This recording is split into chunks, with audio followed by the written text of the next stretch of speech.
there's no solo future. And a lot of our apocalyptic fantasies like to imagine that, like the lone person stalking a burnt landscape, or even the kind of meme idea of a bunker of a person just like huddled in a steel room surrounded by tons of like fucking SpaghettiOs. I don't know, but like you wouldn't really last very long. Like neither of those are real scenarios. And so it was kind of cool to me to upend this idea of what I thought was kind of like rugged self-sufficiency into realizing like everything else, it's just such an interconnected web.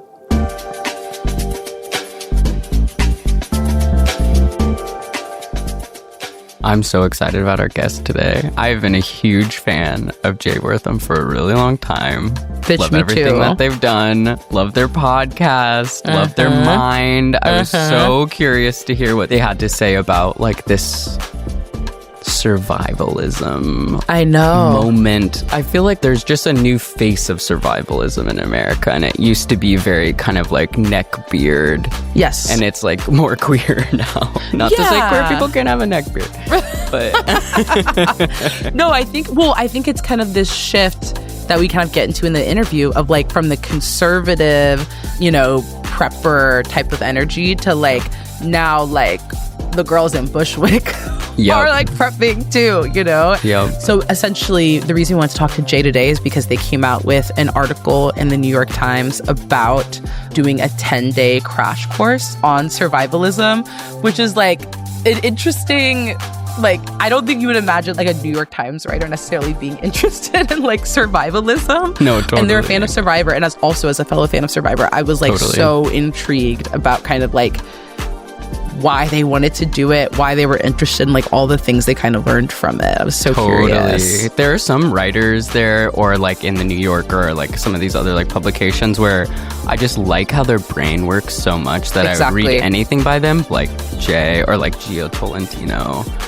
But then when I can tell they're writing about something I also care about, it's like an overload. Like I'm lost the fucking... Wait, we're talking about mushrooms, Gia? Okay. Exactly. Like, take me there. So yeah, Jay writing about like Survivor, like survivalism. I was like, yes. I'm ready. I'm so locked in.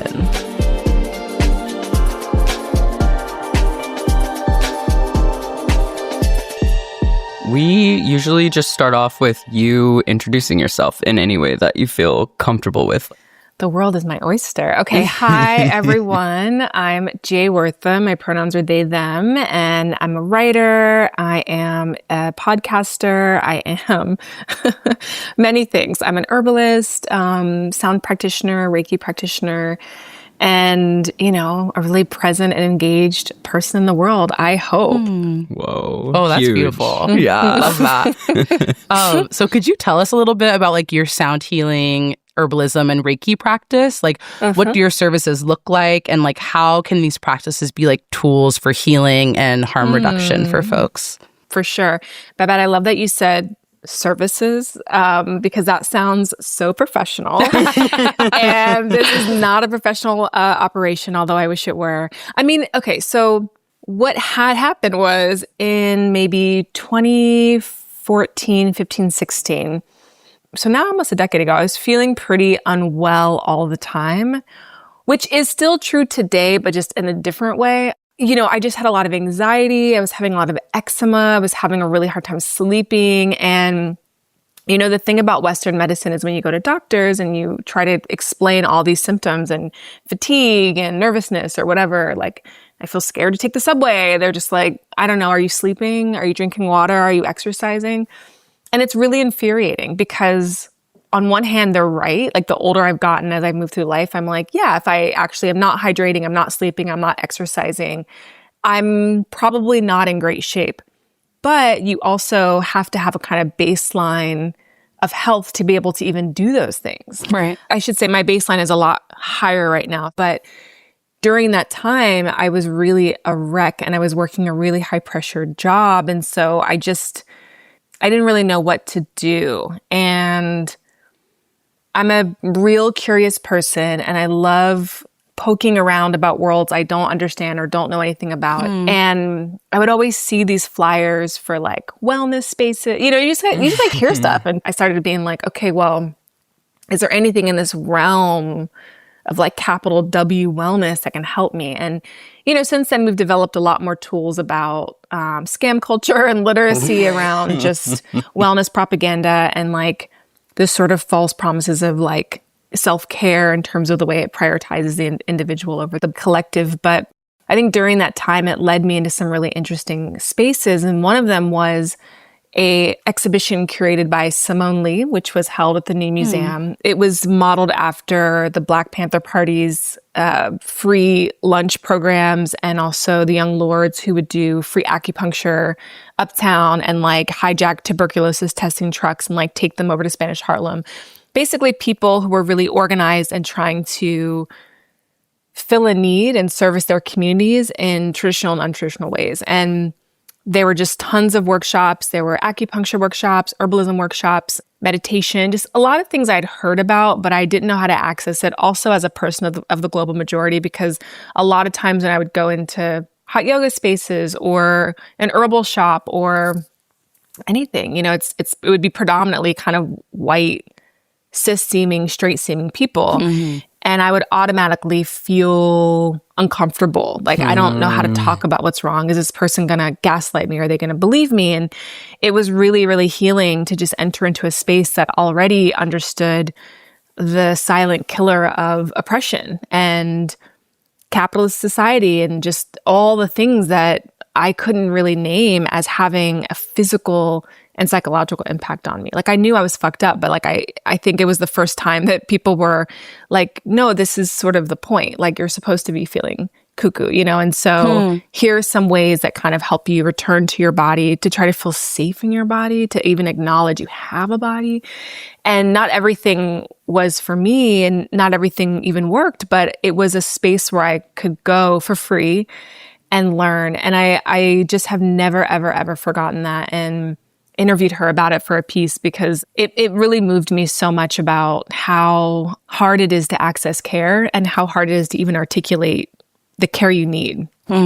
Totally. So after that point, I just started getting really into like a lot of trainings. And these worlds too are just like really good at like hooking you. Like I just finished a transcendental meditation course that was free. And at the end they were like, you can come back, like advanced courses. And I just was like, yeah, I forgot that's the game, But it was a great course. It was through the David Lynch Foundation. And I think it's going to be very, very helpful for my brain. But, I was young, I was impressionable, I was like throwing money at anything I thought that could help. And it was also fun. So I took trauma-informed breathwork training. Whoa. I got initiated in reiki because a bunch of my friends were doing it. I have a long history and familial relationship to herbalism and like folk, old rural Southern home remedies. So strengthening those tools was really natural for me and brought me a lot of pleasure and ancestral connection. And all of these things, I was like, oh, maybe I can be a practitioner. And kind of before the pandemic hit, season 1 of the pandemic landed, I was like, oh, I'm going to open a shop and this is what I'm going to do. Like, this is my calling and this is, I feel really good about this.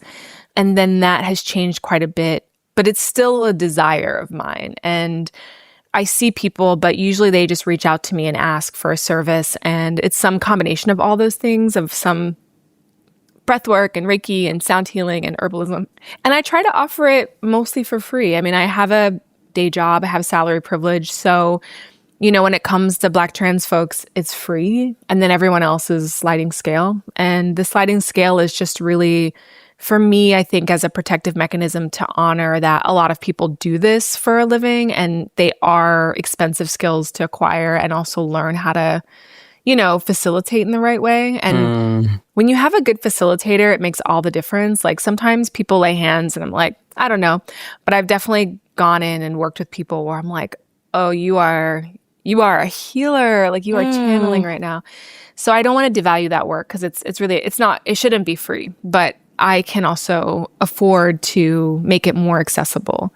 And that's really important to me. So totally. I feel that way too. I'm like, there's something for me about therapy where I was like, it should be free. And I'm like, no, it should be subsidized. Like, I think they should still be making the exact amount of money that they need to be making. It just shouldn't be my burden. And insurance shouldn't be taking most of it. Yeah, right. Like that's exactly. Is breathwork a newer thing for you? Yeah, it was the last thing I trained in. And I had done a couple of really transformative but like also slightly traumatic breathwork sessions like years and years and years ago in a very cold basement in Bushwick where I mean, this is the most Bushwick ass story, but I just all of a sudden realized, first of all, I have to say this. There was no heat. It was winter. We were like in a basement on the floor. So you're just like cold. I need to be warm. And also like you're trying to bring air in and out of the body, whatever. It was like cuckoo. And so the facilitator was amazing. But I just come to realize I'm like, oh, I am like 2 bodies away from my ex's ex. And I'm just like, I don't like this. I don't need to know this. And I don't like this. And my brain is not where it should be right now. Totally. So funny. I'm angry. You're like, that's how tall they are? You know, like getting like physical cues. Like, wait, I've only seen pictures. Yeah. But I find breathwork to be a really amazing tool. Like, I think I don't breathe that deeply, you know, like I don't think about it. And Totally. there is something to be said when you're only like shallow breathing. It's like you're not really refreshing yourself. You're not really oxygenating yourself. And so I like the practice of like remembering to take deep breaths and like box breathing and like 4-4-4 breathing. There's lots of ways to. Ooh, what are those? It's like inhale 4, hold 4, Release exhale 4. for 4. Yeah. Hold 4. Okay, cool. Yeah, I have a friend who just got really into breath work and it has completely changed her life. Like she's just like someone who deals with anxiety in like a very real way and is just like, oh no, I do this one YouTube video that has millions of views every single day and it's like a guided breath work. That's cool. Yeah. Okay, you know what I've been into? Like as the world is crumbling, I've been into the tapping. I've been into the face tapping. I almost said EFT BPM. or ETF or EFT. And it's honestly, I don't know what it is. What is it? It's EFT. No, like that has really been like bringing me back into my body. Like it. And it's so nice because it's like, it'll be like on TikTok and it'll be like, just take a second. And like, tap. Totally. I'm like, yes, I'll literally do it right now. You've been scrolling a long time. Literally. I hate that message. I'm like, please. I'm always like, fuck you. And it makes me like, I know I should be getting off, but now I'm just going to double down and say. And then I'm like, did they know that? Totally. Yeah. Did they know that's what we're doing? Yeah, totally. Exactly. Have you gotten the one that's like, it's late? Yes. Yes. So and humiliating. You're like, what the fuck? It's like they know everyone scrolling is ADHD is just going to do the exact opposite of what they say. Like, totally. Defiance disorder. Exactly. Yeah. Oppositional defiance. Wait, what's that? It's like where you want to do the opposite. Yeah, exactly. It's when you want to do the exact opposite of what someone tells you to do. Yeah. It's a big ADHD thing. I'm diagnosed. I have this. I have this. Full stop. And that's our time for today. I'm so glad exactly. Well, what do you all do to take care of yourself? I mean, we've got the EFT tapping. I mean, what else? What are other strategies that are helping you and how do you make time for them? I love meditation. I do like silent meditation retreats, but that's really hard to plan around because you just don't have a phone for like 10 days. It's like so only by the grace of freelance can I possibly do something like that. What about you, Babette? I discovered working out, which is like, oh yeah, exercising really does help. And I think I did a lot of sports growing up. And so I had a very kind of shameful relationship to exercise. Again, just the being told you're not good enough, you're not doing enough. So it took me a long time to figure out what was right for me. And there is an Orange Theory like down the street from my house. No way. You strap up with the EKG machine and everything? Oh, no. It's not an EKG. You mean like or whatever it is, the heart rate monitor. EKG machine. I'm like, I have like wires coming off of my head and everything. No. Yeah, no, I do Orange Theory. And honestly, it was the kind of thing where people told me it was super intense. Like, it's kind of a cult. But like, I think it just depends where you are. Like, yeah, maybe in New York, you know, it might attract a certain type of person. But in my Orange Theory, it's like a lot of folks from my neighborhood. Like, I see a lot of my neighbors. Cool. And like, it is honestly the most like body and age diversity I've seen like in a gym setting. Like, there are like 75, 80-year-olds like in there, like getting it. And so it was just figuring out like what worked for me. And for me, it's like, because it's so hard to schedule, the barrier to entry has to be so low. And the fact that it's down the street is what did it. Like, if I have to get in my car to go to the gym, I'm not going to the gym. But like this, it's like, oh, I have like a little break at lunch. Let me go work out for like an hour. So yeah. I love that. Oh, and my roommate and I do it together. So it's really fun. Cute. Yeah. We did it yesterday and my legs are jello. So Yeah. I love that. thank you for that question. I always love when folks ask us. It's like, I know. Got It's it right interesting. back. We all are finding our own little ways of like prioritizing ourselves and like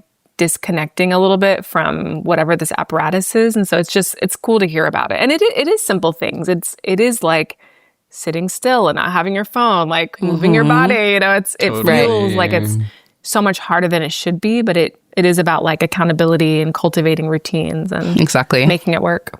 So we have like multiple arcs this season. Allie's been exploring kind of like a parenting arc.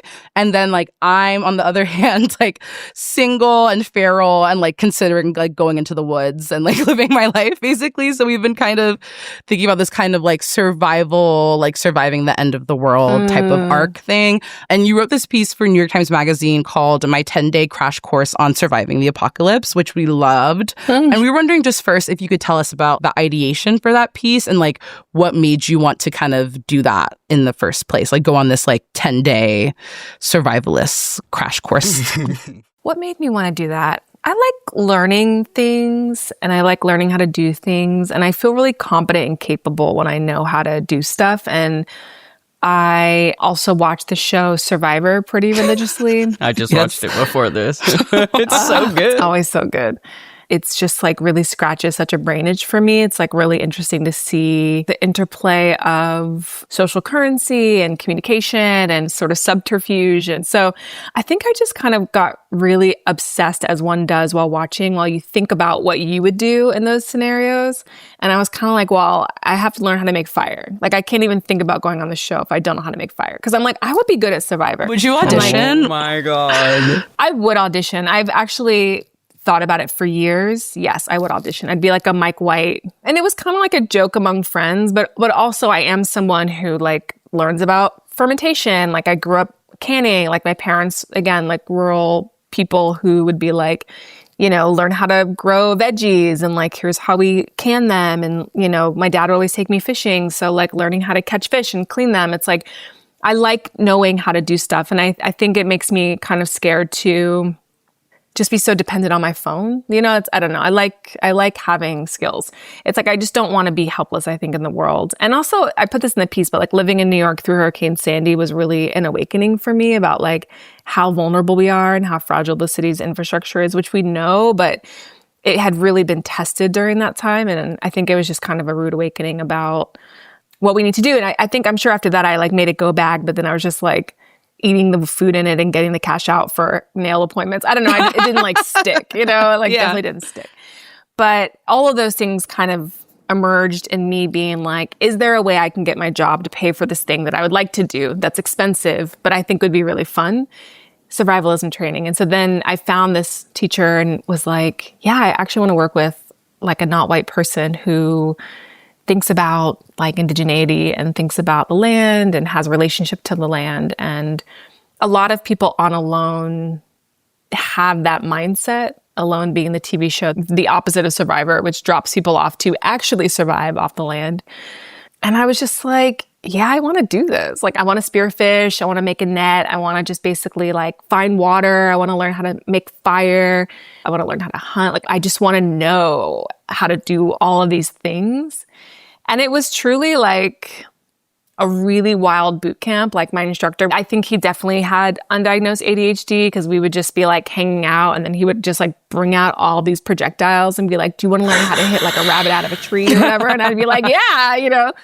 It was just really fun. But it was like a really kooky time also. Like it was really, really hard and intense, and it was challenging in ways that I couldn't have expected, but I think it did help me feel definitely more equipped. But one thing that didn't really make it into the piece is that we were in this really remote part of Mexico, and it's an area where people do fly fishing, so it's like world renowned. So like people come from all over, and we were there a little bit before the season, but you would see some boats and stuff, and it was just really hard to catch fish sometimes.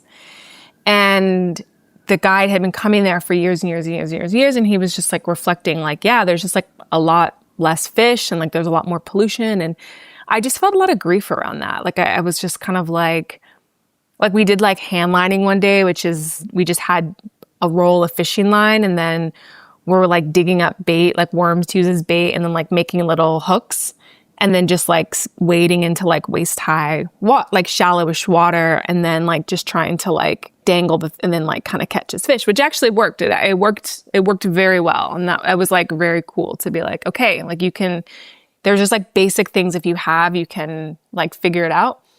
But there was a lot of litter in the water just because of the bay that we were in. And I was like, this pristine ass like land, like we've been all over this water and, And Tulum, like with all the new builds and like resorts and stuff, I know that they have a huge issue with plumbing going straight into the water.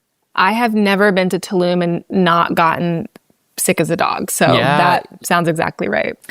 I did fly into Tulum and then we drove really far down and then we took a boat out, but the trash was washing up from other parts of Mexico. Totally. Like, we were in this little town for a bit and then we went out to this island and the trash, it wasn't their trash. Whoa. It probably wasn't the trash of this like tiny town. Totally. But we would be in the middle of nowhere. Like we would be like on a boat, truly just in the middle of nowhere, and you would see like a prescription bottle go by and you're just like, yeah, everything's polluted. And I think it really affected my even ability to eat because you're just kind of like, what's even in the water? I couldn't really, it was hard. I had a lot of environmental grief. I mean, that was like the biggest thing for me where I was kind of like, what's the point of surviving if there's nothing left to survive on or with? Like it really fucked me up actually for a while when I got back. Yeah, that's really crazy. There's something about like the prepper mentality, or not even prepper, but just kind of like homesteading or like return to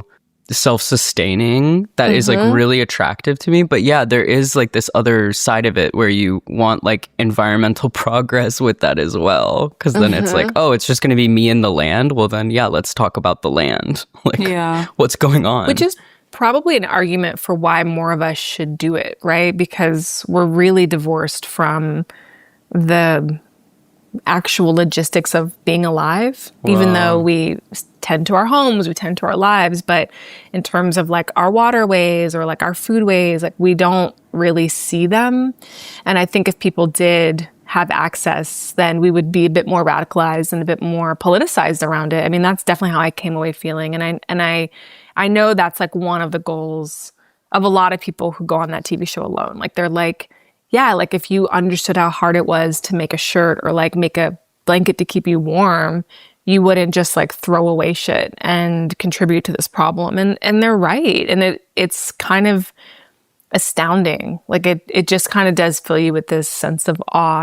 And you also kind of quickly realize you need people. Like there's no solo future. And a lot of our apocalyptic fantasies like to imagine that, like the lone person stalking a burnt landscape, or even the kind of meme idea of a bunker of a person just like huddled in a steel room surrounded by tons of like fucking SpaghettiOs. I don't know. But like you wouldn't really last very long. Like neither of those are real scenarios. And so it was kind of cool to me to upend this idea of what I thought was kind of like rugged self-sufficiency into realizing like everything else, it's just such an interconnected web.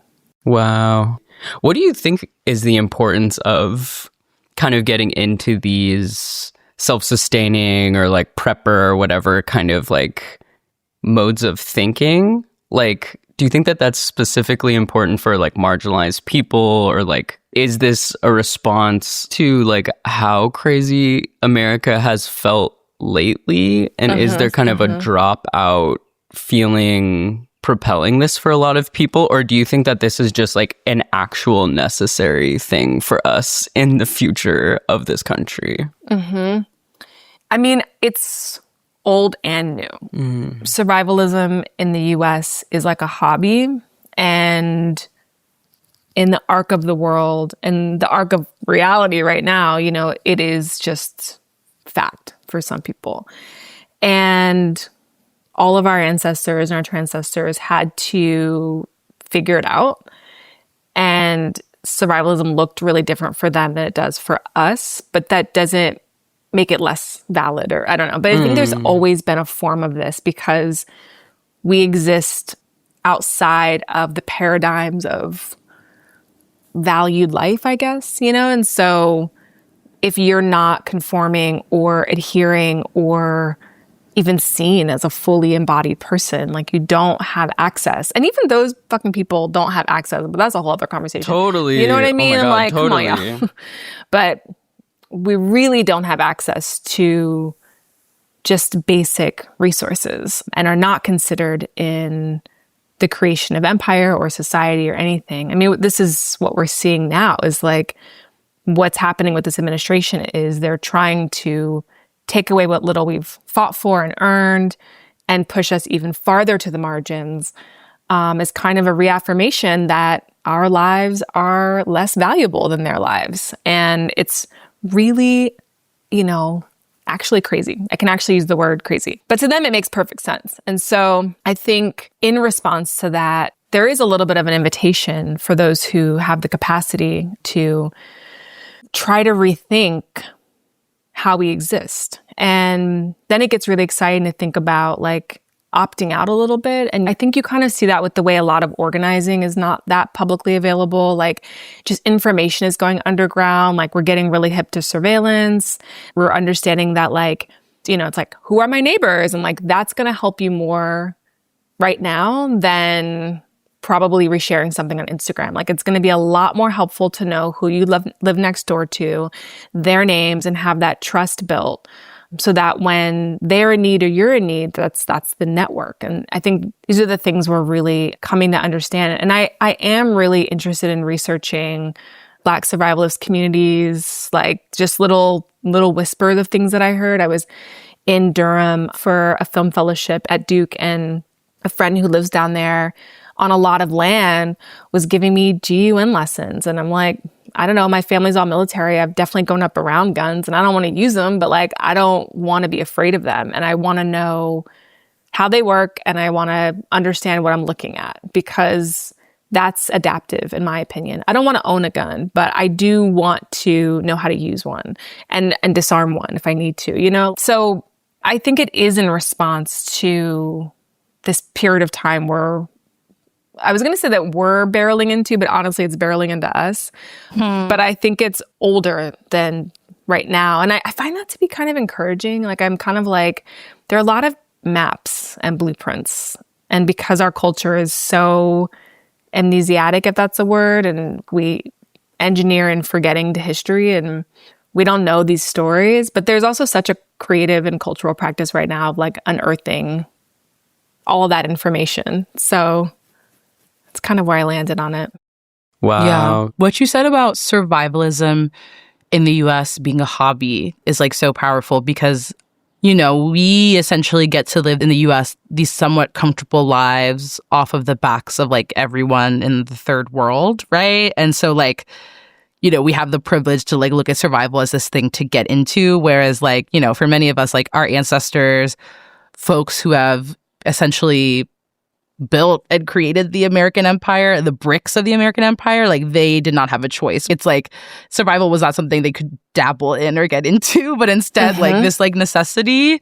And it's getting me thinking, like we said, like this isn't new. Yeah, I think that really speaks to like the yearning for being more connected to the earth. Yeah. I was watching this video that was so interesting by this like man in Portland who helps people create like more communal living on the city grid, and was just talking about how all the straight lines in our life really divide us and are just for commerce, and it's not helping us. And he helps like people who happen to be neighbors break down all of their fences and create like a communal landscape that they can, with like paths that cross through it. And he's like, the sun setting, like the color of a setting sun on water is like so calming, and none of us have access to that.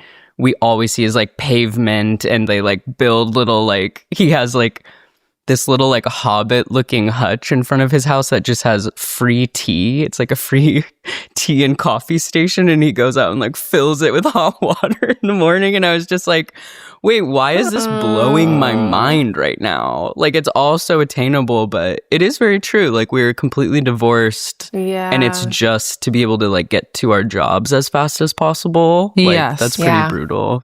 Bleak. Yes. So bleak. I do see this kind of maybe connection between like your practice in herbalism and like kind of maybe this interest in survival, which is like you said, you just like to learn shit and like you're a curious person. Do you have any maybe recommendations for folks who like are interested in that stuff that maybe can't afford the class? I do. I guess I would say that, you know, YouTube is an incredible resource. I don't have any survivalist shows that I recommend or like channels or whatever.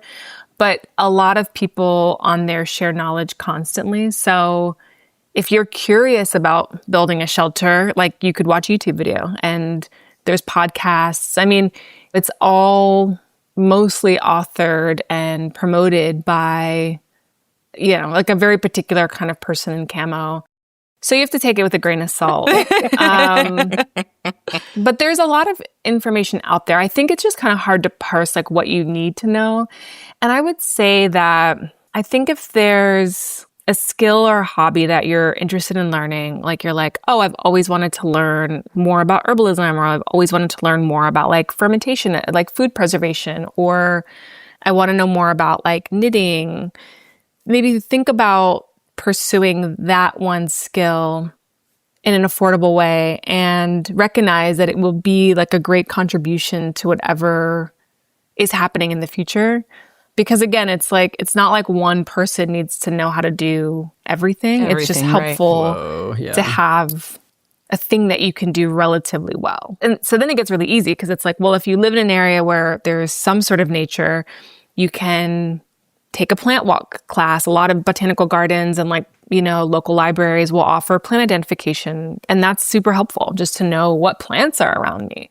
Bird watching, right? Like in New York, we have like weird bird watchers and you can go out for free with binoculars or not and like just learn more about the animals that live in New York City. And it's just having a more familiar relationship with the landscape and the neighborhood is really helpful. And I think even like learning how to make kombucha was really helpful because it's just like water, sugar, and tea. And like, then I have this like delicious drink that's good for me. And that was like my early pandemic thing. I was just like making tons of kombucha and giving it away. And it just felt really good to be like, I'm doing something that cost me pennies. And I feel like you're kind of getting away with something, or like I'm not spending $8 on this thing. And I just think those little moments where you get a little bit of liberation from just the oppressive architecture of modern capitalist society are really, really liberating and should not be taken for granted. And then one practical thing I learned is, you know, I worked on learning how to make fire like 5 different ways. And my teacher was like, but just carry a lighter with you always. Yeah. Like just always have a lighter because you don't want to be like, I need the perfect conditions to start a fire. Right. Or I forgot my fire making kit. If you have a lighter. And like that, I think little things like that, just remembering like you don't actually have to do everything from scratch. And if you ever are in a survival situation, just like getting your hands on some matches or a lighter it's just like having that kind of awareness of that mentality of like, I can figure it out and I don't have to have taken a very expensive course to have like a basic need being met. We have one more question for you about your upcoming book project about dissociation called Work of Body.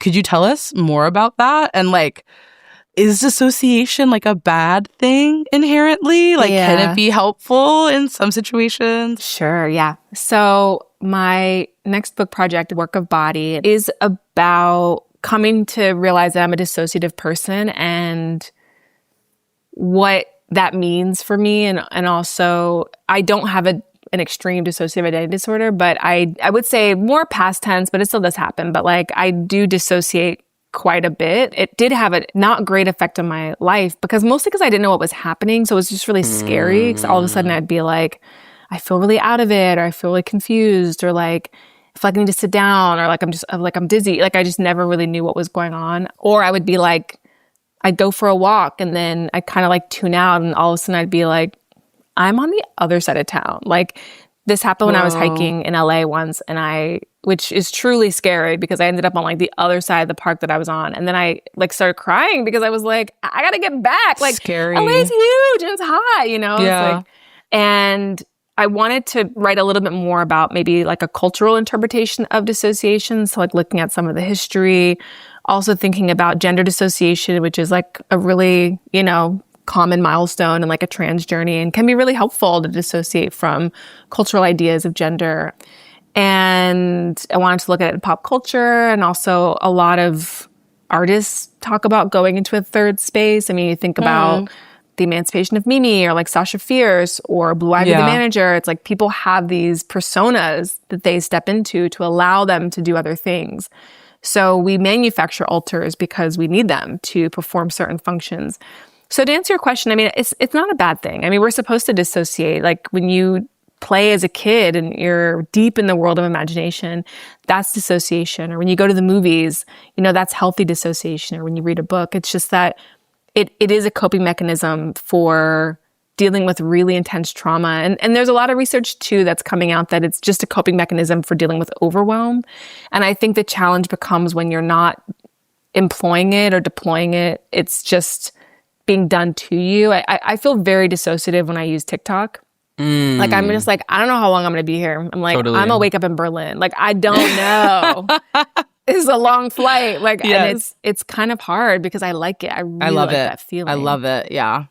Wow. And, like we were saying earlier, like they send these little messages that's like, stop scrolling, but they don't seem to actually work. Like the app could shut down, or the app could make it impossible to advance before you answer a series of questions. There's a lot that the app could do, but instead they send you these like really annoying messages that feel really disruptive. And I think with TikTok too, like I'm trying to have a certain thing happen before I end. Like I want to get usually like a good giggle off, and I'm looking for it, or I want a certain update on a TikToker. Something, yeah. And that message, if it hasn't happened yet, I'm like, well, I might be about to get off, but anyway, so just to say, like a lot of times we're not opting out. Like we're able to kind of log on to these experiences that help us feel more connected or more distracted or whatever, and then we can't get out of them in a way that feels easy.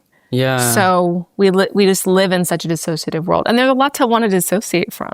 That is so interesting. I have a friend who was talking to me about SLAW, like the Sex and Love Addicts Anonymous program. I had no idea that there was almost like a branch or like a focused group version of that about fantasy and an addiction to living in fantasy, and the way that you kind of build a totally different version of a person up in your mind when you first meet them. And I was like, whoa, I could actually totally benefit from. I think that's a version of dissociation for me. Is it's not even necessarily always romantic, but just as a kid, I think I felt so stuck. I got really used to living for like hours at a time, just thinking I'm something else, or I'm living somewhere else, or something like that. And I'm like, oh yeah, that's like a self-prompted version of dissociation for me.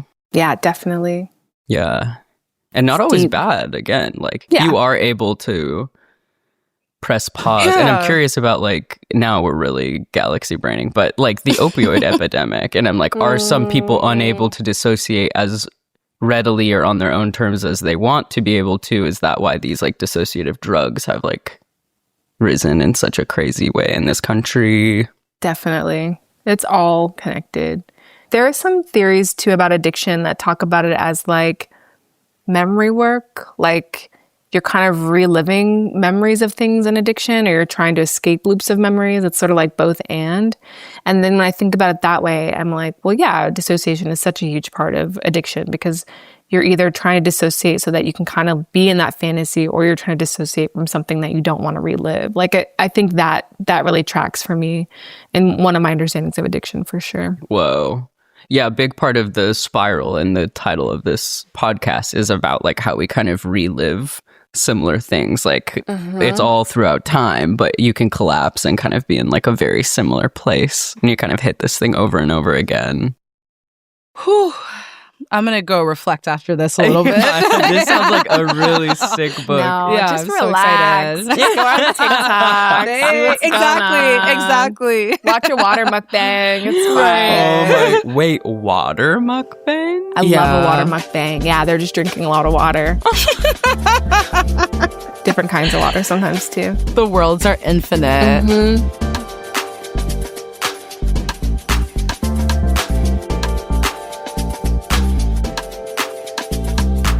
Thank you so much to J Wortham. We linked to their books, their podcast, their Instagram, and their writing, including the piece on survivalism, in the show notes. Be sure to go check them out.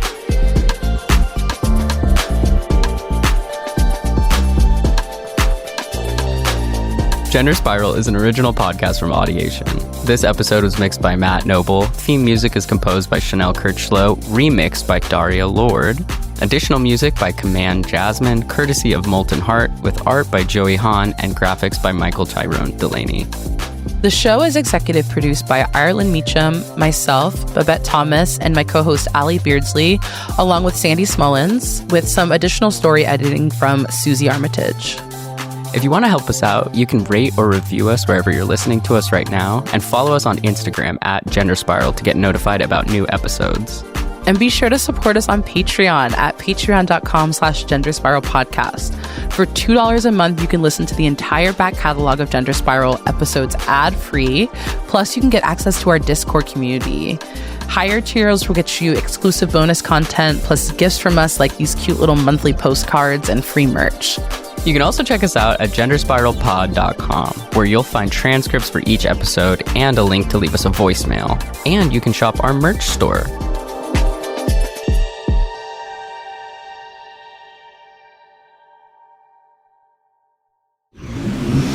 Audiation.